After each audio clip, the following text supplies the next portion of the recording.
Então vem aí a armadura de Deus. Então o subtópico 2 fala sobre a armadura de Deus. Mesmo depois de tomar toda a armadura de Deus, o apóstolo nos exorta a ficarmos firmes. Depois da vitória, o soldado romano permanecia em pé e vitorioso. Paulo acrescenta, tendo cingido os vossos lombos com a verdade, versículo 14a. Isso significa usar a verdade como cinturão. Essas metáforas são apropriadas, pois usam as coisas da vida diária, conhecidas de todos, para esclarecer verdades espirituais. Então existe um problema que muitas vezes a pessoa está vivendo em vitória e ele perde a vigilância, para de orar, para de estudar a Bíblia, não jejua mais. E aí o que acontece? De repente, vem uma coisa e o derruba. Porque chegou o dia mau e ele não estava pronto. Ele se distraiu. E o soldado não pode se distrair. Então veja só, o descuido pode causar a morte. E aí a morte é espiritual, né? O pecado entra e derruba. Então o crente tem que estar todo o tempo vigilante, todo o tempo pronto para a luta e lutando todo o tempo. Então Paulo fala aí do cinto, né, da verdade. Então esse cinto protegia o abdômen do soldado e era usado para se pendurar as armas. Então havia espada, uma adaga geralmente, né, algum punhal. Então o soldado usava ali tanto uma espada na mão, mas como algumas armas sobressalentes penduradas nesse cinto. Então normalmente a espada era certeza, estava naquele cinto. Então o cinto é importantíssimo, simboliza aí que existem armas ali, naquela armadura, armas de ataque, que estão prontas ali no cinto o tempo todo. Então olha só, significa então a vigilância do soldado, e significa que o soldado está armado, se for preciso usar a arma, ele vai usar. Então tem que estar vestido aí com esse cinto é muito importante. Então esse cinto é a verdade. Então a verdade, se o crente estiver na mentira, ele está trabalhando para quem? Para Satanás, não para Deus. Então ele está sempre na verdade. Quem é a verdade? Jesus Cristo. Se nós estivermos em Cristo, nós somos mais que vencedores. Olha só. Temos que estar sempre em Cristo.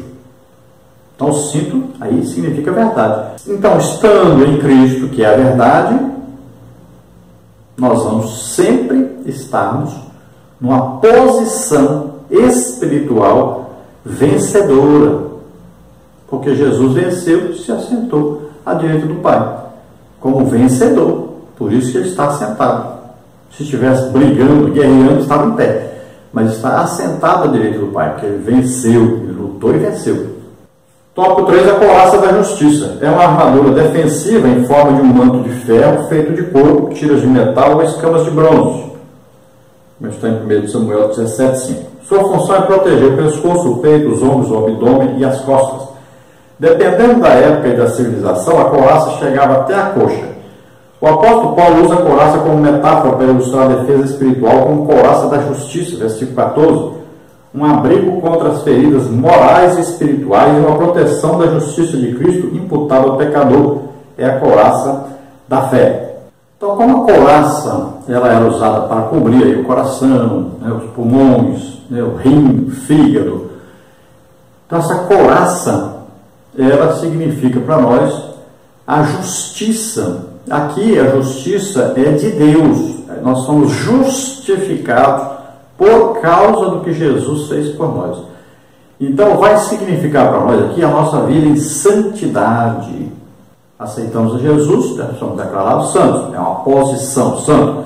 Agora nós vamos santificar-nos cada dia mais. Então é gradativo, né? É uma coisa contínua. Olha, nós estamos cheios do Espírito Santo, vamos estar cheios do Espírito Santo continuamente. Então é a manutenção da nossa vida cristã no combate ao pecado. Então a vida que nós damos o quê? Testemunho de cristão. Então a vida de santificação e cheios constantemente do Espírito Santo. E Paulo fala da couraça da fé. Então veja só, se nós não tivermos a fé em Deus, a fé na nossa salvação, a fé no nosso futuro com Deus, nós não vamos nos manter manter sempre cheios do Espírito Santo e sempre vivendo uma vida correta, uma vida em santidade. No tópico 3 nós temos outras armas usadas como ilustração. O apóstolo Paulo foi exaustivo ao elencar os instrumentos bélicos de sua geração. Aqui vamos apresentar os demais elementos apresentados na sua lista. Então, subtópico 1, os calçados, subtópico 2, o escudo da fé, subtópico 3, o capacete da salvação e a espada do Espírito, subtópico 4, a outra lista. Subtópico 1, os calçados. O termo hebraico na aula, sandália, sapato, e o seu correspondente grego na Septuaginta e no Novo Testamento, hipodeima, sandália, vem do verbo hipodeu, atar debaixo, e diz respeito ao calçado formado por uma sola de couro que se amarra ao pé com correias ou cintas. É uma peça do vestuário usada pela população civil, como está em João 27, Atos 7,33. No caso do soldado, porém, era necessário para segurança e prontidão na marcha, como está em Isaías 5,27. Isso, na linguagem figurada, remete à agilidade e prontidão na obra do Evangelho e na pregação do Evangelho da paz. Então, calçar os pés aí na preparação do Evangelho significa que sempre o quê? É o estudo, né, da palavra de Deus. E com esse estudo existe aqui uma estrada a caminhar, uma estrada cristã, uma vida cristã. E sandália significa exatamente isso, andar sem se machucar. Então eles pisavam em pedras, né, pontiagudas, pisavam em areia, estavam dentro d'água. Então precisava de um calçado próprio para poder o soldado não machucar os seus pés. A maioria dos exércitos marchavam, andavam, lutavam, eram descalços mesmo. Mas os soldados romanos não. Era um soldado especial, bem vestido, bem preparado para a luta. Então ele tinha maior facilidade. Se a luta fosse, por exemplo, entre pedregulhos e espinhos, ele estava mais apto a vencer, porque ele estava bem calçado. Então esse calçado aí, na preparação do Evangelho, quer dizer que a pessoa está sempre estudando a palavra de Deus e ele está pronto a responder, está pronto a combater usando a palavra de Deus. Então ele está preparado para a sua caminhada, a sua jornada cristã. Então aí fala dessa preparação. Olha só, se nós vamos lutar, precisamos usar a palavra de Deus, mas cadê a preparação? Cadê o estudo da palavra de Deus? Se nós vamos usar aí uma arma, nós vamos ver já a palavra de Deus, sem preparação, não tem como. Então a sandália vai falar dessa preparação para a nossa jornada, a nossa caminhada cristã, sabendo que nós vamos passar por lugares difíceis, situações difíceis, mas se nós estivermos vestidos adequadamente, nós conseguiremos passar e vencer. E a Bíblia diz: quão formosos, né, os pés daqueles que anunciam a palavra de Deus. Vamos ver subtópico 2, o escudo da fé. O escudo é o principal instrumento bélico de defesa na guerra. Trata-se de uma peça fabricada a partir de vários materiais e em formatos diversificados. Os israelitas tinham dois tipos. O primeiro, o sina, proteção em hebraico, uma peça que cobria o corpo inteiro de forma oval ou retangular, usada pela infantaria pesada, segundo o livro de Crônicas 25:5. E o segundo, magem, usado pelos arqueiros, segundo de Crônicas 17:17. O escudo é símbolo da proteção nas Escrituras. É usado de maneira figurada desde o Antigo Testamento para mostrar Deus como protetor dos seus, como está em Gênesis 15:1, Deuteronômio 33:9, segundo o livro de Samuel 22:3. É comparado à salvação e à verdade de Deus, como está em 2 Samuel 22:36, Salmos 18:35, 91:4. O apóstolo Paulo usa a figura do escudo como proteção para apagar todos os dardos inflamados do maligno, como está no versículo 16. Tais como calúnia, malícia, concupiscência, ira, inveja, toda sorte de desobediência. E esse escudo nos protege das setas malignas. Salmos 91:5. Então, escudo da fé. Olha só. Sem fé é impossível agradar a Deus. Não tem como agradar a Deus sem fé. Então, esse escudo, ele vai representar a fé. Então, a nossa fé é que vai impedir que os dardos inflamados do maligno, ou seja, as setas malignas, tudo aquilo que ele nos enviar contrário, vai impedir que penetre em nós, que nos vença. Porque nós temos fé em Deus e que Deus vai nos proteger, porque Deus diz o quê? Por exemplo, para Abraão, o que Deus diz? Eu sou o teu escudo e o teu galardão. Olha aí. Ao mesmo tempo, então, eu sou aquele que te protege e eu sou o prêmio para você. Você tendo a mim, você tem tudo. Está tudo bem. Olha que coisa fantástica, maravilhosa. Tendo Deus, nós estamos bem, estamos com tudo. Então, o galardão, o prêmio é Deus. E é estarmos para sempre com Deus depois. Agora, Ele nos protege. Então, Ele é o nosso escudo. Sabendo que sempre Satanás vai lançar setas malignas. Na guerra, o que? Aquelas flechas incendiárias, né, que eles jogavam para atingir o soldado. Então, ele usava aquele escudo e fazia assim, as flechas batiam no escudo e caiu no chão. Então, olha só, esse escudo é importantíssimo na guerra. Também o soldado que fosse dar uma espadada em alguém, jogasse a lança, né? Então, o escudo protegeria o soldado, ficava na frente. Nós vemos muito hoje, até a polícia, né, usa escudo, aquela polícia que vai em combate mesmo, na hora de uma luta, de uma revolta, uma coisa, né? Eles estão ali na frente, com aquele escudo. Então, o escudo protege, as pessoas vão jogar ali aquela coquetel molotov, né? Aquelas coisas pegando fogo, vão jogar pedras. Então, eles se protegem com o escudo. O escudo é para isso, é para proteção.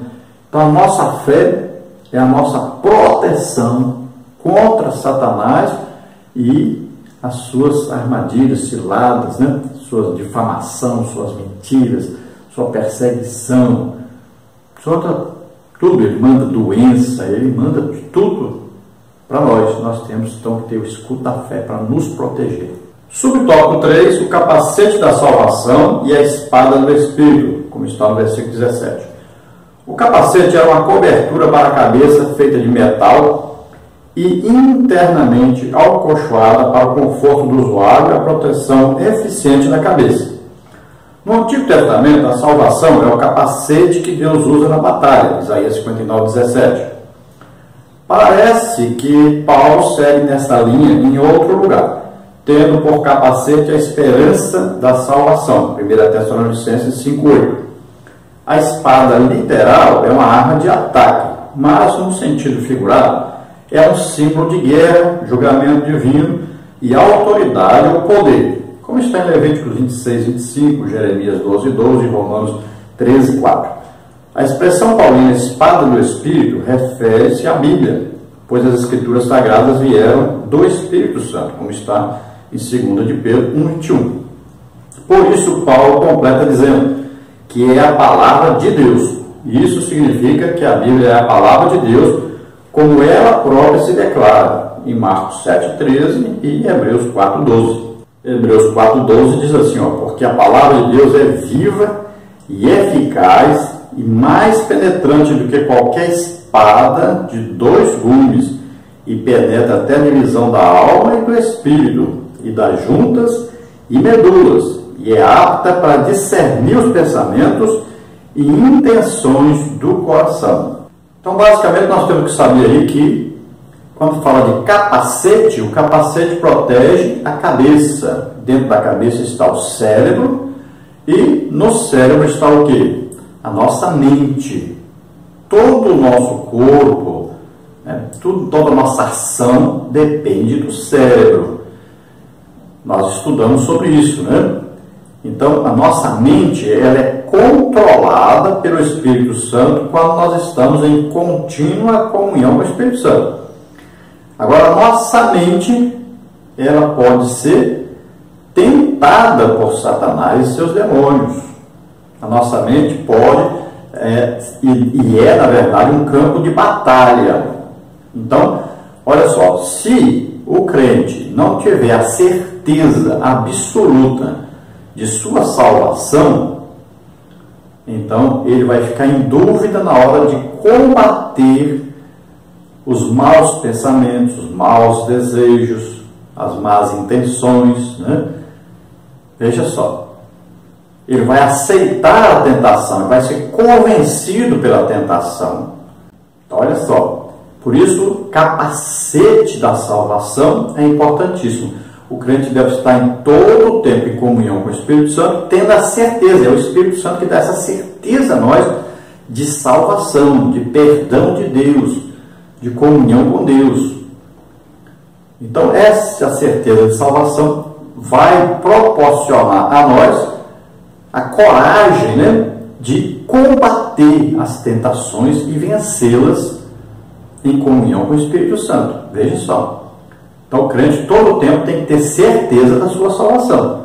Qualquer hora do dia, da madrugada, qualquer hora, dormindo, acordado, ele tem que ter essa certeza da salvação. Porque só com essa certeza é que ele consegue prosseguir. Senão, ele vai pensar que está em pecado, que está condenado, que não há comunhão entre ele e Deus, e aí facilmente ele será derrotado por Satanás. E a Bíblia diz: mantenha seus pensamentos cativos, presos na palavra de Deus. Então, mantenha o capacete sempre aí da salvação. Depois falamos da espada do Espírito, que é uma arma que serve para defesa e ao mesmo tempo para ataque. Olha só, a espada do Espírito é a arma mais clara, né, de entendermos porque o próprio apóstolo Paulo revela para nós o que é a espada do Espírito. Ele diz que é a palavra de Deus. Olha só. Então, a arma que o Espírito Santo usa para combater Satanás e também para defender o cristão, a palavra de Deus. Em Hebreus diz que ela é viva e eficaz. E ela penetra dentro do nosso ser. É a única arma que existe que ela faz divisão entre espírito e alma. Ela penetra dentro de nós, sonda todos nós. Por isso que quando a palavra de Deus é pregada, ela está o quê?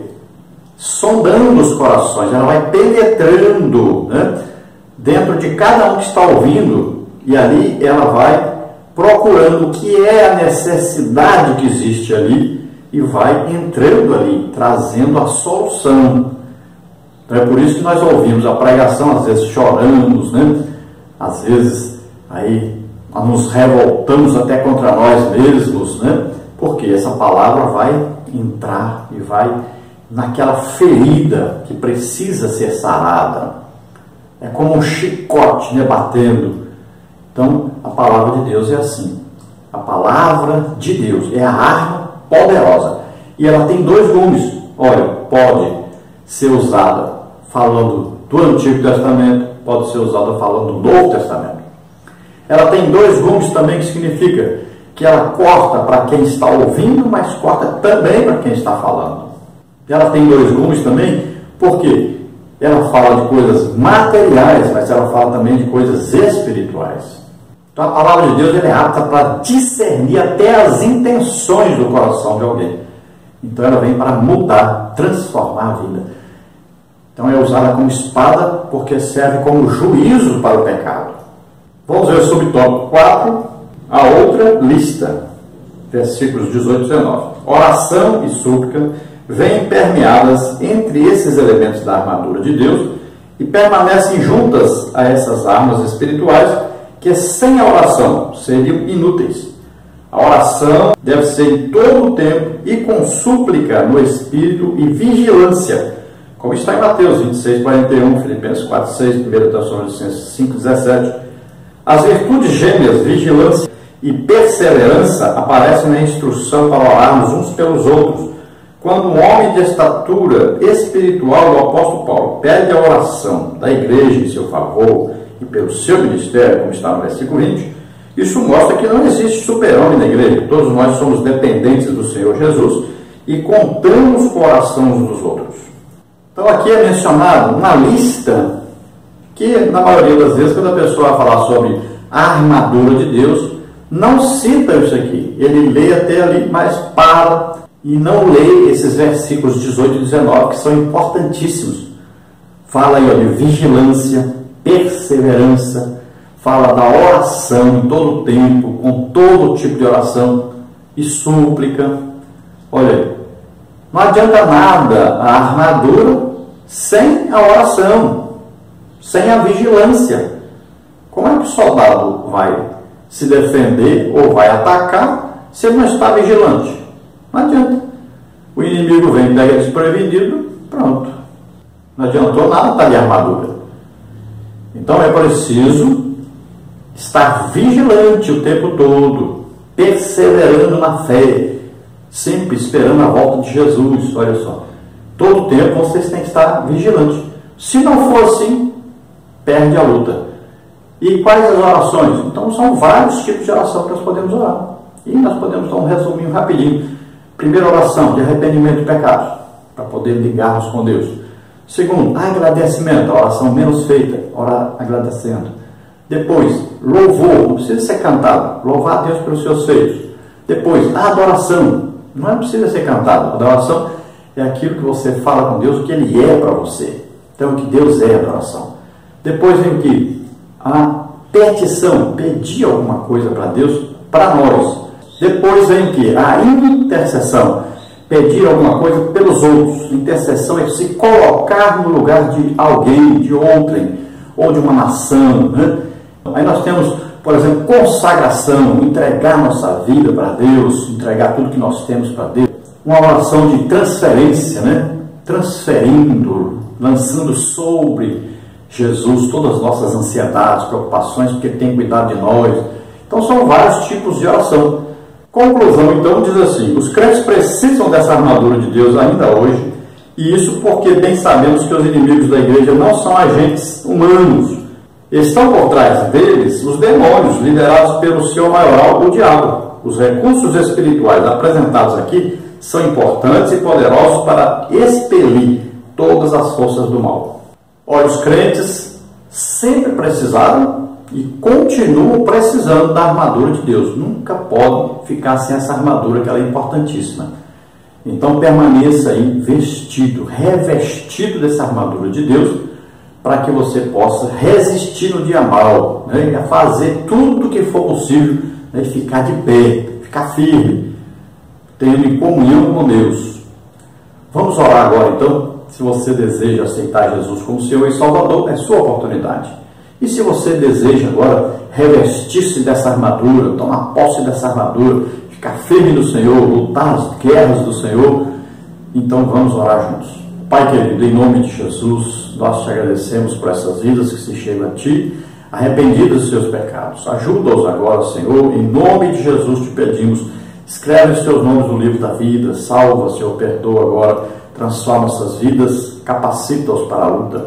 Pai querido, todos os seus servos que agora decidem lutar a sua guerra contra Satanás e os demônios, em nome de Jesus te pedimos, capacita-os, Senhor, concede a eles as armas da armadura, a proteção da armadura, concede a eles os dons do Espírito Santo, em nome de Jesus, regrada, lucra, força, esforça-te, tem bom ânimo, lute as lutas do Senhor, em nome de Jesus. Amém? Glória a Deus. Aleluia.